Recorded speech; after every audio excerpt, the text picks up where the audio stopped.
Hello everyone and welcome back to another video of mine. This time I'm back with And the Haze Will Take Us Season 1 Episode 3. Honestly, I've been so excited for this one. It's been a while. I have no idea what happens last episode. I'm pretty sure I'll remember while playing this episode. But I do know that a bitch hurt my feelings, so I'm ready to smack a hoe. So let's see. The High Priestess will introduce you to her world. Okay. Episode 3. And the hand will tremble, and the candle will flicker. Oh god. A ghost. Ghostbusters! Simona's mother had woken up earlier than usual, or maybe she hadn't slept at all. She had sent her husband to graze the sheep and had busied herself with housework. She had cleaned every corner of the house, washing the floor with a wet rag several times over. Simona didn't remember ever seeing it so clean. Everyone deals with grief in a different way. She decided that she don't know how to deal with it, so she's just gonna get busy in order to distract herself. No one talked about Varia. Life went on and they all had to deal with it. Simona stood with her back to the wall waiting for her mother to bring her some felt. Varia used to do that. A sociable person since she was little, she liked to visit their neighbors. Maybe that was why everyone knew her so well and felt drawn to her. Compared to her sister, Simona was a reclusive. She liked people, didn't like people, was tired of people, shunned people. Usually people shun me for some inexplicable reason, like, y'all, I don't know, like, you can tell me, like, if you don't feel too shy, like, maybe people just think I'm a bitch, like, I don't know, people used to shun me. I like people, but she liked solitude more. Ooh. Well, but that depends. It depends on a person. If I have so much to deal with and I have the feeling no one understands my side of things and no one is even trying to understand, then I prefer to deal with shit by myself because I really feel bad enough as it is. I can't use someone else like trying to judge me while I'm silently already judging myself. I need someone to be there and to give me the hope / the strength I need in order to pull myself together again. Like, if I have no one, then I need to be my biggest support system. Hannah was making a doll, seemingly unaware that her sister was staring at her. Simona nervously pulled at the edge of her sleeve for the umpteenth time. Interesting outfit. Oh my god. Favorite outfit? I am weak. Ooh, I like this one.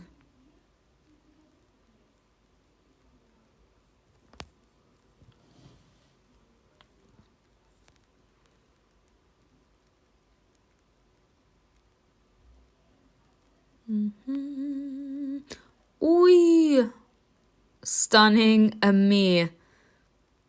Honestly, I'm caught between eye-catching and stunning, but honestly, I love those curls, so I'll have to go with these. Simona was watching closely what her older sister's fingers were doing. Resolutely pushing off from the wall, she rushed upstairs and returned with Varia's doll. She went up to Hannah and shoved it in her face. Do you recognize it? Hannah raised her head. Her fingers hovered over the body of the doll she was still working on. Did you make another doll? Just like the one that Varia had? Path of determination, period. Hannah, look at me. She tried to speak calmly. Y'all, I would lose my calm. Like, I ask you once, I ask you twice, and then I'm freaking out. Like, I'm sorry, you're a human being. You're not mute. We're not in pantomime school. Stop it. Is this a new doll? This is not the one that was in Varia's casket, right? Did you make a similar one? Simona moved the doll closer, but Hannah recoiled. I'm not leaving until you nod. Hannah lowered her head and shook it slightly. Did you shake your head because you want to be left alone or because that's your answer? Hannah no longer reacted. Her attention shifted to her hands. I can't. Honestly, I would like... Am I a bitch for saying it like this? I would take the doll that she's working on and I would like just light it on fire. Is there a fireplace here around? I would throw it into the fireplace. Like the heck, I'm talking to you. I'm not a wall. Simona held her hand and turned it so that she could see Hannah's wrist. Hannah, your birthmark. Her words were a strangled whisper. When did it change? She wanted to shake Hannah to squeeze the answer out of her. If only you could talk! Dad, is she mute? Hannah let her sister look at her wrist obediently and looked at it with interest herself. 3 sisters, 3 birthmarks. All 3 changed when one of us died. What connects us? Why is this happening? Are we triplets? All done. Here you go. Simona dropped Hannah's hand and hurriedly turned to her mother. What is it? Is everything all right? Yes, did you bring the felt? Her mother handed her a basket. Did you have to take it to the young priestess and the high priestess? When Simona heard that, she got worried. Did Veria usually go to meet him? Wasn't she scared? But all she said was, yes, ma'am. All right. She was almost at the door when her mother called out to her. Simona. Yes? Thank you. Will I always have to do various work now? I'll have to forget about my sheep. You're welcome. She gripped the basket's wicker handle so hard that it creaked. There was a lot of work ahead. Honestly, I'm a human being. If I can't do no more, I can't do no more. I'm not gonna force myself too much. Life is hard enough as it is. I don't need to make it harder. The fog never left the village. It sneaked in, wandering between the houses and looking into the windows. It was hiding secrets and nightmares that were best left unknown. Simona nodded awkwardly as she met people along the way, but it was more awkward for them. They chose their words and facial expressions carefully, making sure that their whispers were not carried by the wind. Right, talking about us as if you're not standing in front of them. Simona wanted to solve the mystery of her sister's death, wanted to leave the pain behind. That was why she listened to any fragment of conversation, trying to piece together the villager's opinion. For so many years, no, a person must have killed her. She liked to make merry. Maybe that's the reason. No, it was the evil spirits. Haven't you noticed how dense the haze has become at night? It's true. Meanwhile, Tata was walking toward her. When Simona saw her, she turned around and hurried in the other direction, but Tata didn't let her slip away. She called out her name across the street and hurried to catch up. Why are you running away from me? Hi. She's like, hi. How's it going? Where are you going? Sorry, I'm in a hurry. Tata grimaced, realizing that Simona wanted to get rid of her but couldn't afford to give up so easily. But why are we trying to get rid of her? She caught up with Simona again and asked, keeping up the pace. Aren't you going to do anything? You'll just leave it like that. What are you talking about? She's being such a pest. Damn! I love the hair, y'all. I love her hair. You know what I'm talking about. Don't make me feel like I have lost my mind.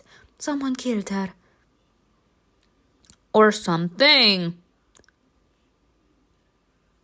The elder will deal with it. No, or something. Tata nodded. Or something. Don't you want to find out the truth? Simona stopped, stared at her and wanted to talk back, but something in Tata's anxious, open and fearful eyes held her back. Simona couldn't take her eyes off Tata's face. Was she really that close to my sister? Were you also in love with Veria? Tata frowned. In love? I don't... And what do you mean also? Nothing, forget it. Yeah. The man that broke our heart. I have to go. Tata didn't try to keep up with her that time, but said, Veria would have never left you behind. Simona froze for a moment, but immediately continued on her way. Tata's words troubled her. What if Veria didn't want to leave me even after she died? I mean, we can't know. We can only draw assumptions. But the point here is, I hate when people try to make me feel miserable about myself just because I'm dealing with grief in a different way than they are. Like, there are a lot of people that become extremely paranoid once they experience loss. I don't know how to deal with my pain. Okay, so I'm trying the best I can. And there are people that detach themselves from their emotions and become numb. So, we are a person that does that because in our eyes, grieving/crying over the fact that our sister is gone is not really gonna help our case here. And even if we would find out who killed her or what exactly happened, it won't bring our sister back. Sooner or later, you have to find ways to move on. People avoided the priest's house. Everyone knew that early in the morning he'd come out, dressed in black, wearing the skull of a bull he once killed. A priest feared even by the evil spirits. A priest who was prepared to let the fog consume him. A man who would not hesitate to raise a knife over an animal or to cut a man's throat just as mercilessly if such a sacrifice were to be needed. As she got there, Simona felt in no hurry to knock on the door. Can we leave? She looked around first, like a prey does before rushing off. The priest's house was set apart from the others, surrounded by a neat fence. On both sides of the porch there were trimmed bushes with all kinds of unusual leaves. Their owner clearly took care of them with meticulous attention. Could that big guy really be doing such painstaking work? As she stepped on the porch, Simona tripped over a box. What's that smell? She stepped over the box and knocked on the old rotting wood with her knuckles. The door opened. Huh? What is this? Type 1, I guess? I'm sorry, I'm here to see I think I'm in the wrong place. Simona turned to rush down the porch stairs, but the woman stopped her, grabbing her wrist. What is with all these people being touchy-feely? Huh? Are you here to see Volot? Volot? That's his name. Yes. Simona pointed to the basket in her hands. A broad felt. It's made of sheep's wool and it's very warm, so... I know what felt. I'm too nervous. I've been spending too much time only with the sheep. The stranger finally released her wrist and turned away to go inside. Without turning back, she muttered, Come on in. Does she live with the priest? Is she his girlfriend? Simona took the basket off her elbow and held it in her hands. She couldn't wait to be done. The house was dark and cold. The room was dimly lit by dozens of candles placed in all corners. Simona stopped near the entrance, not daring to go any further. She moved from foot to foot awkwardly, hoping that the woman would take what she needed so she could leave. Are you just going to stand there? I have work to do, so I thought I'd leave the basket and go. I don't know what sort of arrangement VOLOT has with your parents. You need to give it to him personally. He'll be here soon. Her voice was sharp and even arrogant, but she refused to meet Simona's eyes as if she felt ashamed and uncomfortable almost as much as her guest. My name is Simona. They want to know my name. The question sounded surprisingly bitter. I'm Sirin. I recognize this name. I know people gossip about her, but I can't remember what they say. Sit down. Sirin sat down in an armchair and pointed to the sofa. Simona put the basket on the floor and walked towards Sirin. As she passed by some candles, several of them went out, as if from a sudden draft. Simona froze. Is he here? Sirin looked at her with a strange mixture of sympathy and detachment, as if she was no longer in the room. But the next moment her voice sounded indifferent and still as sharp. Are you unwell? No. Sirin studied Simona's face. There was a flicker of recognition in her eyes. Was it your sister who died? Yes. Simona frowned. She was starting to think that Sirin was messing with her. Is something wrong? Your sister's breath is cold, Dad. It extinguished my candles. What does that mean? That your sister is here? Sirin hesitated, glancing involuntarily somewhere between Simona, but quickly returned her gaze to Simona's face. That means she's following you. Simona shivered and turned around, suddenly afraid that she would see Veria standing behind her. but there was no one there, just a wall. Simona went to the sofa and sat down, staring at Sirin questioningly. But Sirin remained silent. What should I say? Why are you scaring me? Are you a witch? I was afraid of that. I don't believe you. At this point, are you a witch? Sirin shrugged her shoulders in annoyance. Her whole body despised that word. Happens, bitch. Get in line. There are also a lot of people telling me things I don't want to hear. You suck it up with pride. Suddenly they heard heavy footsteps approaching the house. Simona straightened herself up, shifted in her seat, and stared intently at the door. Her nervousness amused Sirin. He doesn't bite. He only cuts off animals' heads. The priest's tall figure appeared on the threshold. His broad shoulders barely fit in the doorway. Huh?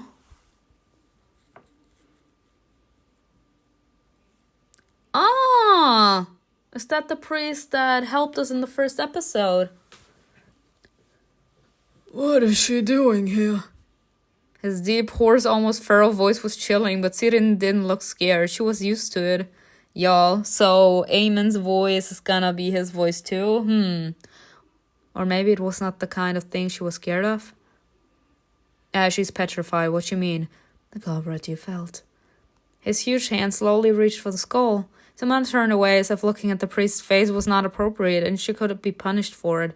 But curiosity got the better of her, and she stealthily looked at him again. Ooh? Ooh? Oh my god. Oh my god. Honestly... I'm so sorry. I'm so sorry. He's fine as fuck. I don't know what you mean. I stand corrected. I see.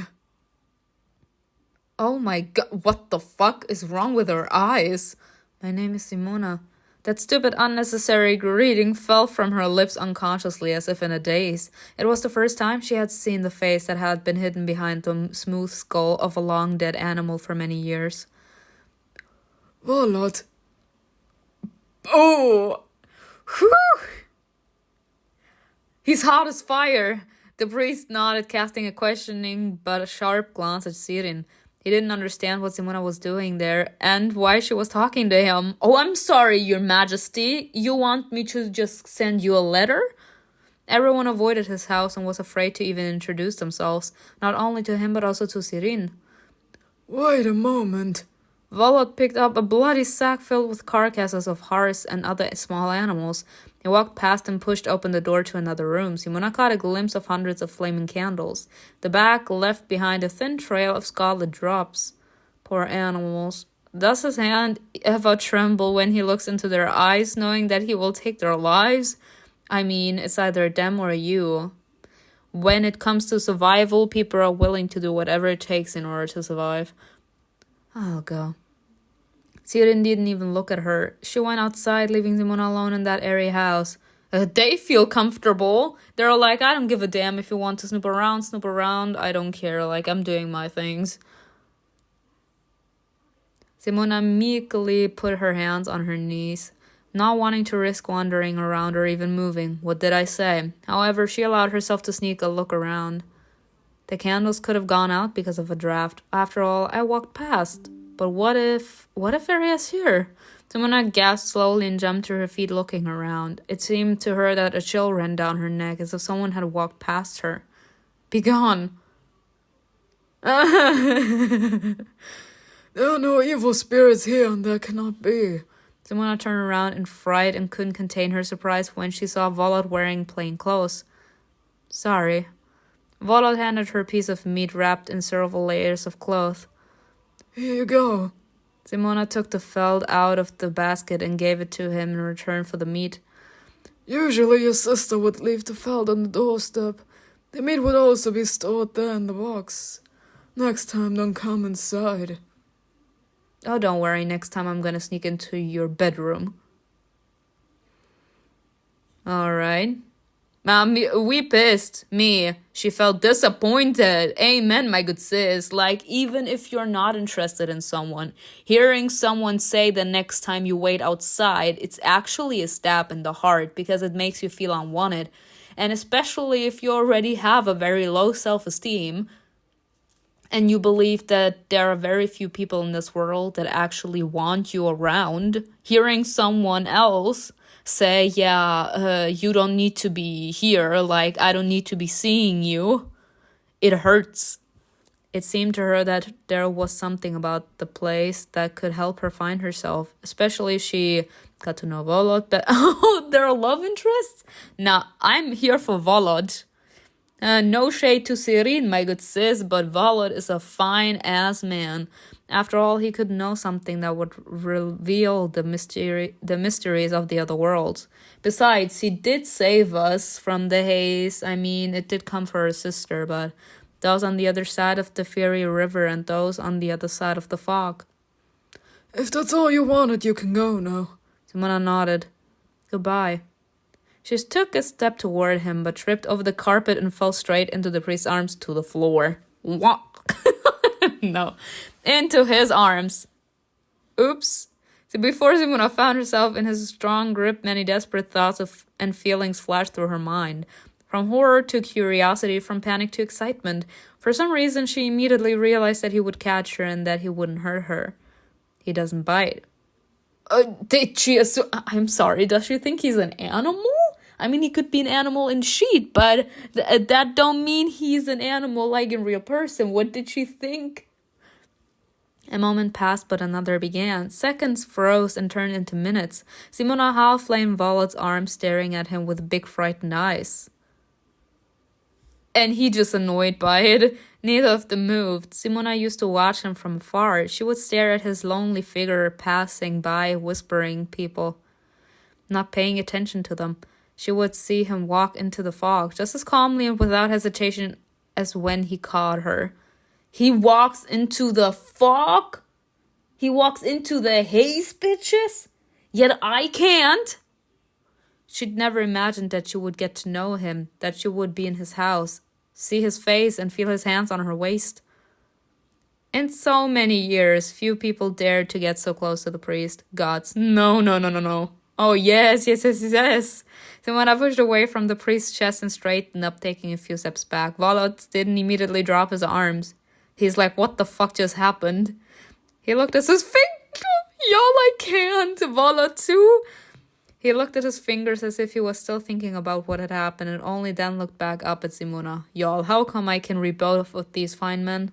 Thank you, I'm so embarrassed. It's all right. He wasn't smiling, but he was looking at her attentively with interest, as if Simona was the mysterious one, not him. Simona nervously pulled back the edge of her sleeve. To her horror, he grabbed her wrist not roughly and even more gently than one would expect for such a fast movement, but nevertheless firmly enough to scare Simona. What are you? Volot stared at her birthmark. Simona tried to jerk her hand free, but he let go before that and she staggered back. Don't touch me. Fear gave her courage. She pressed her hand to her chest as if she were wounded and looked defiantly into the priest's eyes. You should go. Honestly, I would give her that look too, because first you fall into my arms, I save you, and then when I see something and I touch your hand, you stagger back and you're like, don't touch me. Next time I let you fall onto the floor. His tone and expression were ice cold. Me too. Simona didn't need to be told twice, and she rushed out of the house, taking the basket with her. Left alone, Volot sank into his chair. His long legs couldn't fit in the space in front of it and hit the edge of the sofa. He pressed his cold hands against his face and closed his eyes. He needed to calm down. Did he blush? He blushed! That woman. He had behaved inappropriately. No, he hadn't. He acted on instinct, and he was fine with passion, arousal, everything. It had been an accident. Before Volot could catch himself, he realized that he was already holding her hand. I scared her. Oh, no. Look at his face. Now she will also fear me. Damn. But honestly, I kind of feel bad for this man because he needs to go into the haze and slaughter those animals in order to make sure that the villagers get meat to eat, so that the villagers don't die out. So he needs to have a thick skin for that already. But him also kind of being known as the loner, taking care of the villagers by going into the haze and actually hunting there, which is the scariest place to be.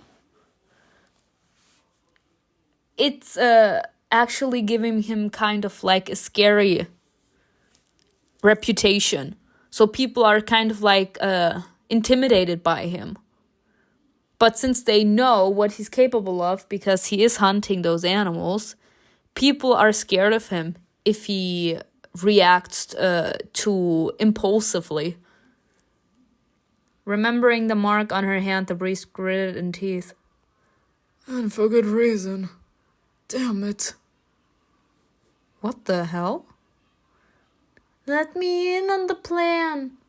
Simona almost jumped over the porch but got her legs tangled in her dress and stopped adjusting it nervously. Did he scare you? Huh? Sirin was kneeling in front of the flower beds. She had soil on her hands. No. You're bad at this. What exactly? You have to lie not only with your tongue but also with your whole body. Then people will believe you. Sirin paused and added quietly, He's a good man, and he didn't mean to scare you. I'm not scared. Sirin gave a little laugh. Yes, that's better. I can't. What is wrong with these people? Simona walked back towards the house and stopped near the woman.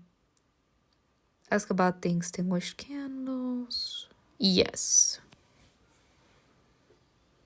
You said Varia was following me. Does that mean her spirit hasn't left? Why didn't the gods take her away? Sirin continued digging the ground without looking up. Her movements became nervous. She didn't want to talk about that. I don't know. You're bad at this. Sirin looked up at her and smirked mischievously. She's like, if you want to lie, you gotta lie better. Usually those who ask so many questions end up angry at those who give them all the answers. Yes, because we all make up our opinion in our head, so we expect kind of the answer that we thought of. Why are you making it so complicated? I only asked one question. I'm just waiting for the answer. That's funny. Simona caught herself and realized that she was pressuring Sirin. She said meekly, I'm sorry. I told you everything I know. Sirin answered reluctantly and sullenly. Noticing Simona's expression, she sighed and said, You know that the soul of the deceased can remain in their home for another 6 weeks after separation from the body. It drinks, eats, listens to the sorrows of its friends and relatives, and only then goes to Iri, to a distant land beyond a distant sea, where birds fly to return soon. Sirin talked about it as if she would like to go there herself. Maybe Varia is in no hurry to go to the next world. Don't blame her for that. She left too soon. Did you know her? No, she avoided me. Why? Sirin pulled out of a tuft of grass and handed it to Simona. What's this? Make tea with it. It will soothe you. Sirin noticed that Simona hesitated. What, are you afraid that it will poison you? No, not at all. She accepted the gift. Thank you. You can do both, okay? Looking at Sirin's jet black hair, Simona remembered where she had heard her name. People feared Sirin no less than the priest. They pointed fingers at her and called her a witch. She was hiding away from everyone, just like Simona, only instead of a sheep, she had candles, and the priest. Can I ask you a question? I'm not a seer. Go ask someone else. Damn. Ask away. You and VOLOT, are you? Not us asking if they're a thing. No. Sirin replied very quickly, as if even thinking about it made her uncomfortable. We just live together. Is that clear?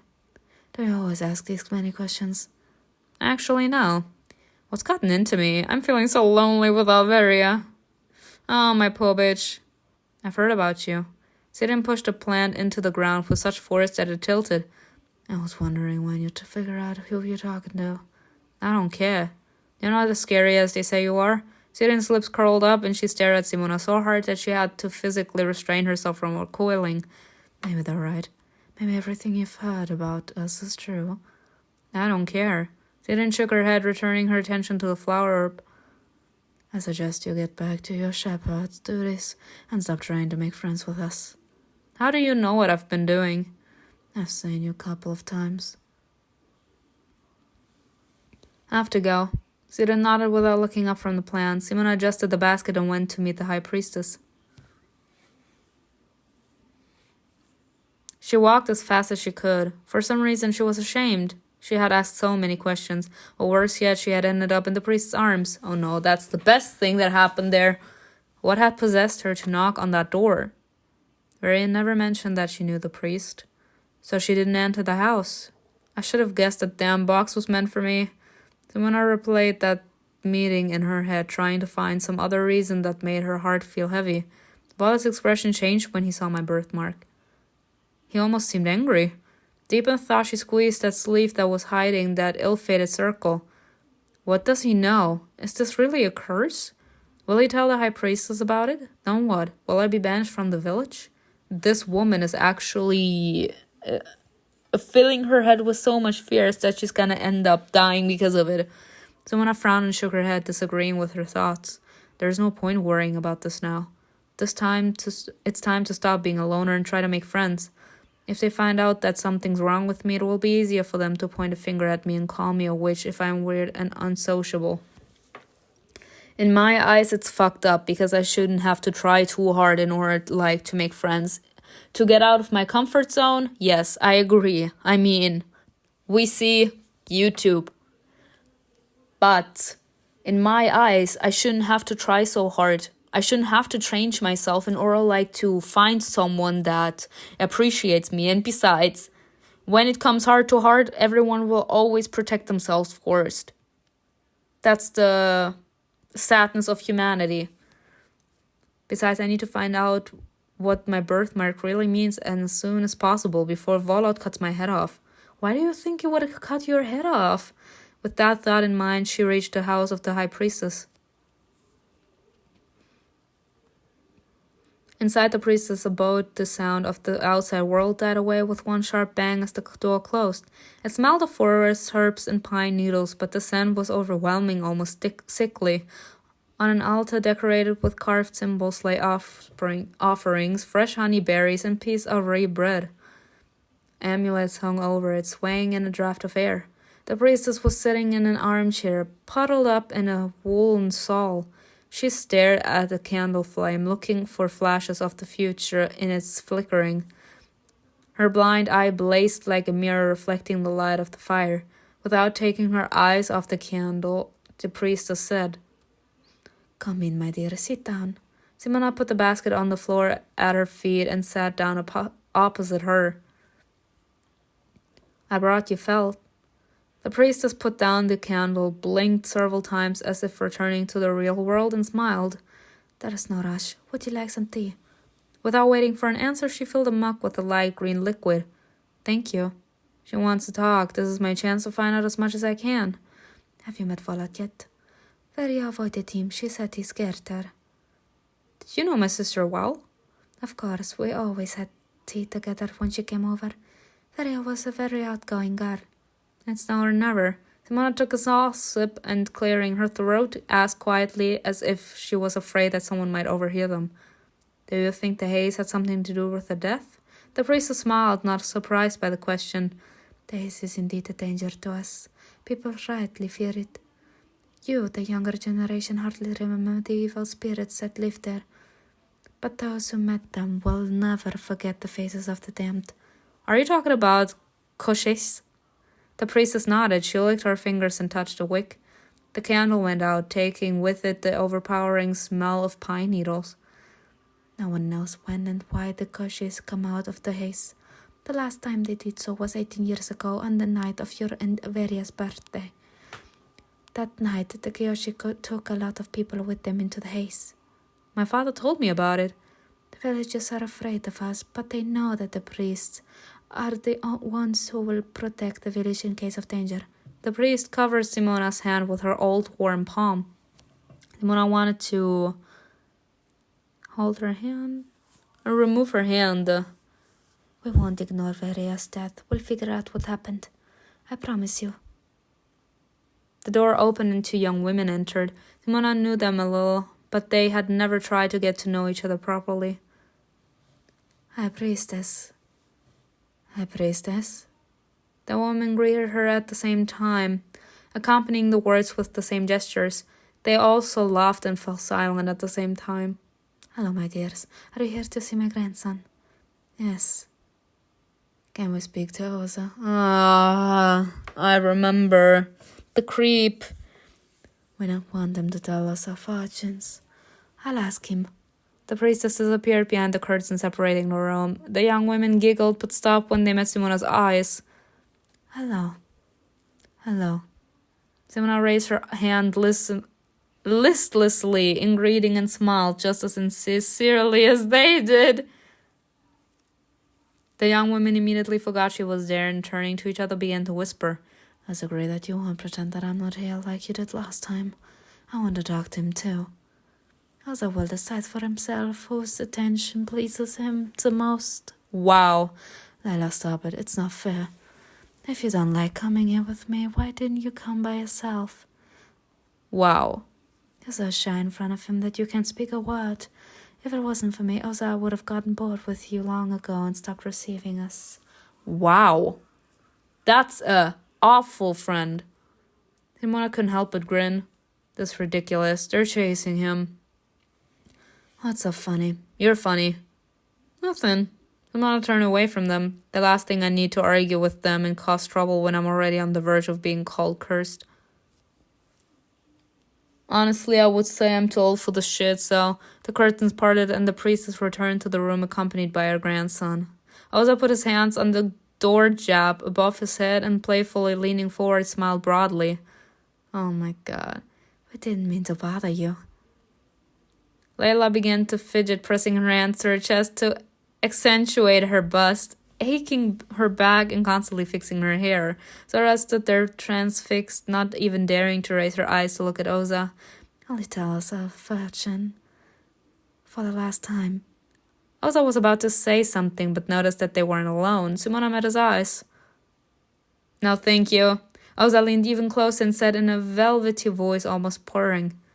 Oh, God. Oh. Y'all, I don't want to see him. Can he leave? Hi. Layla and Zora immediately fell silent, staring in disbelief at the woman who had attracted the mag's attention. Hello. Me. Ah. Y'all. He's giving me the creeps. Oh. Oza stared at her a moment longer and then pushed away from the door jab and straightened up. Well, girls, come on in. They disappeared behind the curtains. Simona heard Oza's low, seductive voice and the young women embarrassed, giggling. What did I say? Like the accent is not doing it for him. The priestess laughed softly. I'm laughing in embarrassment. The scar on his chest is a mark from the gods. He feels and hears the messages. But that's obviously not what those scars are here for, right? Simona looked down at her hands. If the mag's scar is a blessing of the god, and Bertha is their curse? No, mine is a curse. Because always, I love her fucking hair, y'all. I'm hypnotized by the hair. After all, such changes don't bode well. The priestess noticed that Simona had stiffened, pondering something. She said tentatively, Ozar didn't hear the god's voice right away. It didn't start until he turned 18. At that age, the gates to another dimension open and the abilities ingrained in us from birth reveal themselves. Ozar hears and you see? Yes, I'm blind in one eye, because anyone who looks at death goes blind. Wow! She put her thin fingers to her face, covering one side. I see the other world with this eye. Will you be able to see Veria too if you find her? Why look for someone who's not hiding? Simona could finally say goodbye after finishing her tea. Wait a moment, I'll bring the burlap. The priestess left. Simona stood up and walked thoughtfully back and forth, clutching the handle of the basket with both hands. She could still hear muffled voices behind the curtains. What are they doing in there? Why do we care? How come it is taking him so long to tell the fortune? At this point, take a peek. I don't care if this is a romantic choice. Like, this is the first romantic choice from him, so let's just see. Simona went to the curtain and pushed it aside just a couple of inches, being careful not to show herself. What are we seeing? Her heart was pounding in her chest. It was dark inside, and it took her some time to make out the silhouettes. Oza was standing with his back to her. He was slowly pouring blood-colored wine into oblong glasses. The women were sprawled on the cushions scattered on the floor. Rather, it was Lila who was lying down in a very uncomfortable but seductive position, as if urging Oza to look at her slim waist and full breasts. Simona looked down at her figure.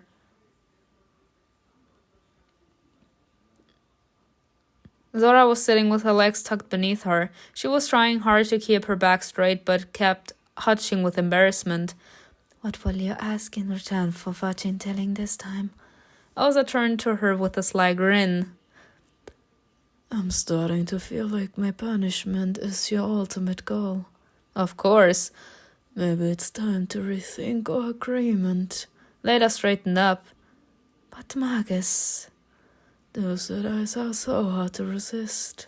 Oza joined them and held out the glasses. When Zora reached for hers, he covered her fingers that were clutching the glass and let go only when she dared to look up at him. I was shaking. Am I really so scary? Nah, you're kind of creepy. No, not at all. I like being around you. Me too, Oza. Of course. Me too. Oh, me! What did I say? Me too, Oza. Has the Magus really turned their heads so much? Of course. When you're a simp, you're a simp. Layla moved closer to Oza, stretched out her hand and tried to touch his face, but he pulled away and grabbed her fingers. The payment will be different today, my dear. What will it be? Something that he desires. It's all here, as agreed with your mother. Simona flinched at the sound of the priestess voice. Damn it. Simona was caught red-handed. Oza was looking straight at her. Both of you will remember this moment. Your actions will have consequences in the future. Whoops. Happens. Oh, please don't spank me, Daddy. I know I've been very naughty, but... Happens. Simona jumped back from the curtain and bumped into the priestess. Y'all, I regret nothing I'm saying. I regret nothing. My dear, is everything all right? Yes. Is that for me? Simona reached for the rolled-up fabric. Yes, of course. The priestess gave her the burlap. She noticed that the curtain was slightly drawn back, but she didn't say anything and just smiled. You should come visit more often. All right. Goodbye. We're done for the day. Simona was no longer in a hurry to get somewhere and didn't notice that the stares of the passers-by anymore. What kind of agreement does Oza have with those girls? Y'all, why the fuck are you interested, girl? She remembered his piercing gaze and his sly, disarming smile. The way he looked at each of them as if there was no one more interesting to him. The way he touched Zora's fingers and she trembled completely at the mercy of his brown, almost black eyes. Simona touched her hot cheeks with her fingertips. Yeah, she blushed. Those thoughts weren't the only thing that worried her, Simona. She recalled the priestess' words with horror. Why look for someone who's not hiding? Isn't that what Siren was talking about? There he is following me. But why? Does she miss me? Or does she want to tell me something? Simona looked at her birthmark once again and ran her finger along the broken line. Suddenly she realized that she was standing in the middle of the street. She raised her head and looked around. No one was there. Just a wall of fog. Her eyes fell on the spot where she had found Varia's body. She stepped closer, crouching down, and ran her hand over the ground. This road leads to her house. You were heading back. You were on your way home when it happened. I'm sorry. I'm so sorry. Wow. Y'all, I'm actually surprised right now. Like, I actually thought that she was, like, reminiscing. So I decided, like, to make her voice a little breaky, you know, like her voice slowly breaking when you feel tears welling up in your eyes. And then it actually, wow. I actually surprised myself right now. Her pain burst out unexpectedly, breaking through like an irresistible tide. Yeah, because no place like home. There's a reason why people say that. She was heading home because home is the only place that she actually feels safe, and she was murdered on her way to her safe spot. Wow. Simona pressed her forehead against the ground. Please, don't torment yourself. Go to the gods. Tell me what's tormenting you. At this point, just give me a sign. That's the only thing I would want to know. Like, because if I'm spiraling, at least I will know. Like, give me a sign. Like, let me know that it's you. If I'm not losing my mind and you're really around, tell me what I should be afraid of. What are you doing? Simona jumped to her feet, quickly wiped the tears from her face and turned to Milan. Nothing. Are you crying? No. She bit her lip, realizing that she answered too quickly. Milan shifted uncomfortably from foot to foot. How are you? A lie almost slipped from her lips again, but Simona checked herself and reluctantly confessed with a sigh. Not great. They walked on slowly. It will get easy with time. I know. Milan began wringing his hands and looked around. He opened his mouth a few times but didn't dare speak. What about you? I think I'm in love. Huh? Simona didn't know what that felt like, but she replied anyway. That's great. Yes, but I think he's in love with us. Is that a thing? He stopped, looking at the looming silhouette of Simona's house. Is DRAGAN at your place? Is he gay? No, why? He in love with DRAGAN! You know what? Yes, that's my bitch. That's my bitch. Get yourself a dick. Get you some dick. I'm on board with that. Like, get someone that treats you well. You deserve that. Never mind, let's go. Yeah. He's after DRAGAN's wiener. Now that's something. That's a plot twist. Like, I'm all in for threesomes. Like, hello. There's Drem's choices for a reason. Make it happen, episode. Milan walked her to the porch and, waving goodbye, went toward his house. Simona watched him go. He's acting weird. Now he in love. Her father and Hannah had already gone to bed. Only her mother was still working. The house smelled of soap, wood, and salt. Simona's mother was diligently scrubbing dishes in a wooden bucket. Her hands were yellow and salt with ashes. When she heard the sound of the door slamming, she raised her tired face and looked at her daughter. Are you done? Yes, the priest gave me some meat and the priestess gave me the burlap. Simona put the basket on the floor and rubbed her cold hands together. Her mother nodded. Well done. She continued briskly. DRAGAN had a fight with Milan today. Ooh, with Milan? Why? I don't know. DRAGAN wouldn't tell me. Did he come by? She remembered their argument and felt her blood boil. She felt angry at him and at herself. I wouldn't be angry, actually. I would feel hurt. She had made a fool of herself. She had even burst into tears. She feels ashamed. She feels ashamed of the fact that she actually likes this man. She was surprised thinking back to those tears. I was just upset about Varia, that's all. Nah, you weren't. Father asked him to come over, at least sometimes. Her mother put down a clean pot and began washing a jug. She kept scrubbing it as if she was venting her pent-up emotions. There's a lot to do tomorrow, so you better go to bed. How many hours did you sleep? Enough.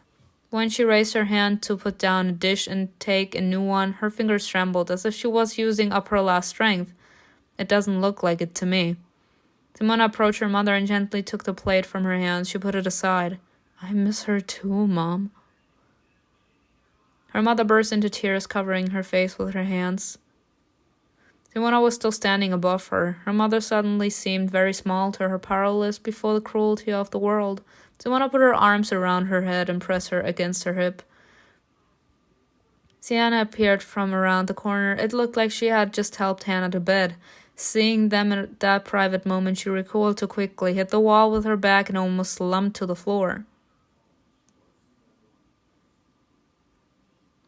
She blushed all over. Simona's mother hastily wiped her face and said, her voice made small by her racing tears. Sorry. No, I'm sorry. Is Hannah asleep? Yes, I'll go. Thank you. Sienna forced a smile and disappeared hurriedly behind the door. Simona's mother closed her eyes. You look so haggard. Hang on for a second. Simona took out the herbs that Sirin had given her. Have some tea and go to bed. Don't get up in the morning. You need to rest. She stepped to herbs. The tisane smelled of chamomile and mint, and something tart that was quite unlike anything she had ever smelled. Here you go. Thank you. Her mother raised the cup weakly to her lips and took a few sips. You helped your mother get through the night without nightmares. Oh, she sighed and seemed to relax a little. She drank the rest of the tea with pleasure. Come on. Simona helped her up and accompanied her to bed. Then she looked into Hannah's room. Her sister was snoring softly. Her crumpled blanket hung halfway off her bed. Hannah looked tidy, but her loose hair was scattered all over her pillow. Sienna took good care of her. Now that I think about it, is it possible that our friend is in love with us? And he had a fight with DRAGAN because he knows about what happened that day at our sister's funeral. Simona returned to the stove. It was colder than usual, and she decided to warm her hands. Without her mother, the house had become very quiet and dark. Simona looked at the stars. A star fell when Veria died. Is it gone forever from the sky? I want to find that star and never lose sight of it. I will imagine that it's the light of Veria's soul wandering in the Black Sea somewhere far away under the god's protection. Simona was in no hurry to go to her bedroom, the same room where her sister's things still remained. She looked out the window at the fog that had burst its banks as the day had moved into darkness. The silence of the night never scared Simona, but right at that moment everything felt different. The only candle she had left burning began to tremble. Simona froze. Veria? She didn't know why she called her for a sister, but the chill biting at her neck wasn't coming from the living. The candle flame trembled even harder and finally went out. Simona covered her mouth with her hand, trying to see something in the dark, but she couldn't see anything. She made up her mind, and dropping her hand, boldly addressed the darkness. Veria, is that you? She was scared and angry at the same time. She was tired of being afraid, of listening to every rustling sound, of getting up every morning and looking at the broken circle on her wrist. She wanted answers. She rushed to the mirror and tore off the cloth that covered it. Oh, wow. Scary movie? Oh my God. Her sister stared back at her. What? Only you. What? What? What? What? What happened? Did we actually move in front of a mirror and her sister was stuck in that mirror, sort of? Or are we imagining that we're seeing our sister? Because we're twins, like we look alike. Y'all. Again, the story, superior. What happened to her sister? And how do we get her back to the world of the living? Is she trapped somewhere or something? Like, is her soul trapped somewhere? Can we rescue her soul and bring her back to us? I need to know. But we will see what next episode will be like. I hope you enjoyed this video with me. Tell me in the comments below what you think was best, and I will see you in another video. Bye.